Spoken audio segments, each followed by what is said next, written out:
Previously on The Amazing Spider-Man, after Peter was infected with the sins of Norman Osborn and became the evil Spider-Goblin, Norman was able to remove the sins from Peter's body, returned him to his normal self. However, this came at a cost, as Norman's sins found their way back to Osborn. So now Green Goblin is making a plan to turn Peter by his side, and Peter also learns his secret that Norman was playing with him this whole time. The battle takes place inside the Oscorp. By throwing a special gas, Norman temporarily removes all of Peter's powers, makes him weak in the fight. He begins to torture him, brutalize him. But Peter knew this day would come, and he has been planning for this, as he doesn't trust Norman from the start. And he also removes all of Norman's strength by a special gas and manages to corner Norman into his lab. But the Green Goblin has a secret method that only he knows. When Peter had taken the sins of Norman Osborn into himself months ago, his twisted persona was preserved into the Winkler device, brainwashing Peter to switch back to it when a code phrase is said. So Goblin activates the phrase. Peter tries to fight it off, but he fails, and it transforms Peter into the Spider-Goblin. Once again, the only one who knows what's happened to Peter is the living brain, who was trying to warn Peter from the Oscorp sub-basement. So now, as he becomes the Spider-Goblin, the living brain can still save Peter Parker, and it transforms itself into the walking brain to save Peter from the Spider-Goblin. Welcome to Comicstube YouTube channel. In today's video, we will review Chapter 51 of The Amazing Spider-Man. You can get the previous parts on this playlist. So if you guys are new here, please subscribe and turn on all the notifications to never miss any future uploads. Please like, comment and share. All the text and images are owned by its respected company. You can support them by purchasing it digitally or from any offline stores. The issue opens up inside Peter's mind, where he is struggling with his goblin persona that is trying to take over his mind. But one person also feels the same pain that Peter is going through. Ben wakes up in scream. Eve rushes into his room to check on him, and Ben tells her it's the same dream he has had since he used the Winkler device. Eve is worried about Ben, that the device did something to Ben, but he tells Eve that it did something, but not to him.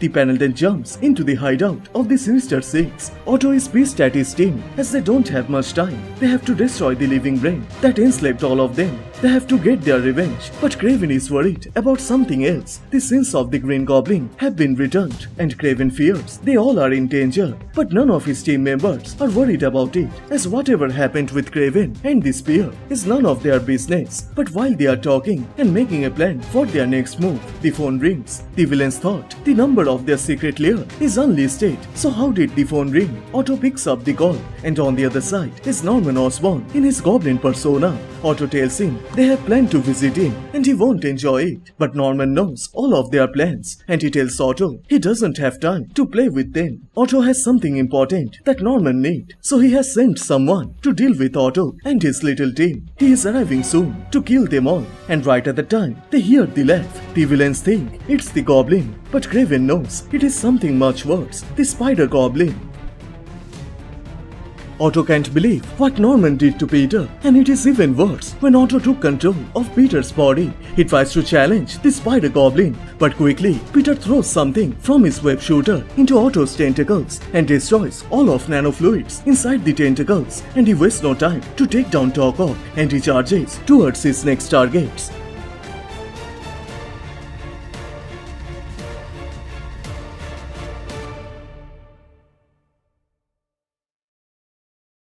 Meanwhile, at the Oscorp sub-basement, Norman and his assistant show up. They are dealing with the mess created by Living Brain, and it seems Otto is trying to cover it up, not even allowing the insurance company to look into this matter. And Norman also sees there is no sign of Dr. Connors and his assistant. And then he receives a call from Kamala Khan. She is working as an intern at the Oscorp, and she is calling Norman by Mr. O. And she called him as she is looking for Peter, but he isn't answering to her call. So to check on him, Kamala called Norman, but Norman reminds her he is not allowed of revealing his employee's whereabouts. It would be illegal.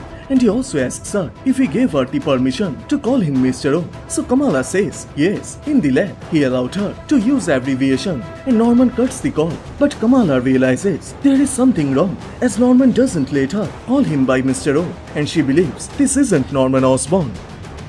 Meanwhile, the Spider-Goblin is dealing with the rest of the Sinister Six. Vulture charges at him to take him into the air, but Spidey quickly dodges in and throws a special cups that locks both of Vulture's hands, and he crashes straight into a pillar. But from the back, the evil spider gets a massive shock, but it doesn't make an impact on the Spider-Goblin, and he sticks something into Electro's chest. Electro thinks it is a power dampener, but Spider-Goblin tells him it is not. He designed it to unleash Electro's full potential all at once, and right at the time, Electro becomes overcharged and he crashes with Sandman. With the reaction of sand and lightning, it creates a white crystal and captures Electro and Sandman inside it.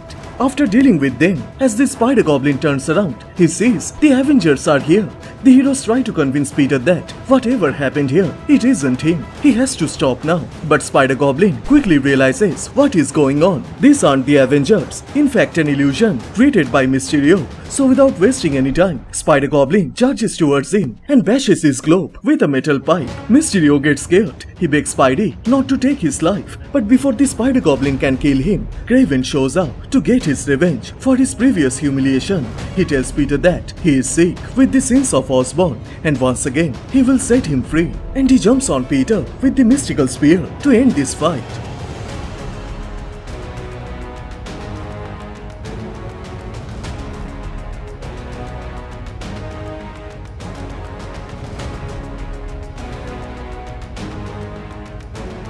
Kraven gets the upper hand and stabs Peter in the chest with the spear to remove the Norman sins, but nothing happens, and Spider-Goblin tells him Norman sins are safe at home, there is nothing to heal, and he smashes his head with his two hands and says Norman did not take his soul, he took his mind, filled it with laughter. He wishes Kraven could see it, but he has to die now. And Spider-Goblin proceeds to smash his skull with his bare hands. He keeps the pressure on, but before he could kill Kraven, a web stops his hand and pulls him away from Kraven, and the attacker says he knows what Norman did to Peter and how he did it. And the attacker is Chasm, Peter's clone brother, Ben Reilly, and he is here to stop Peter's madness. On the other side, at J. Jonah Jameson's building, the walking brain, Dr. Connors, and his assistant break into. Connors tells the android time is running out. They have to bring down the Green Goblin before anything bad happens. They have all the takes the android need. So the android tells him that is why they are here, and he breaks inside Jonah's room to get Otto's old tentacles, as the android needs it to take down the Green Goblin and save Spider-Man. And with this, the chapter 51 of The Amazing Spider-Man comes to a close. So which part you like the most? Please share them on the comment section down below, and please like this video and do subscribe, as this will motivate me to make more contents. Thank you so much for watching. Everyone stay safe, and I will see you guys in the next one. Bye.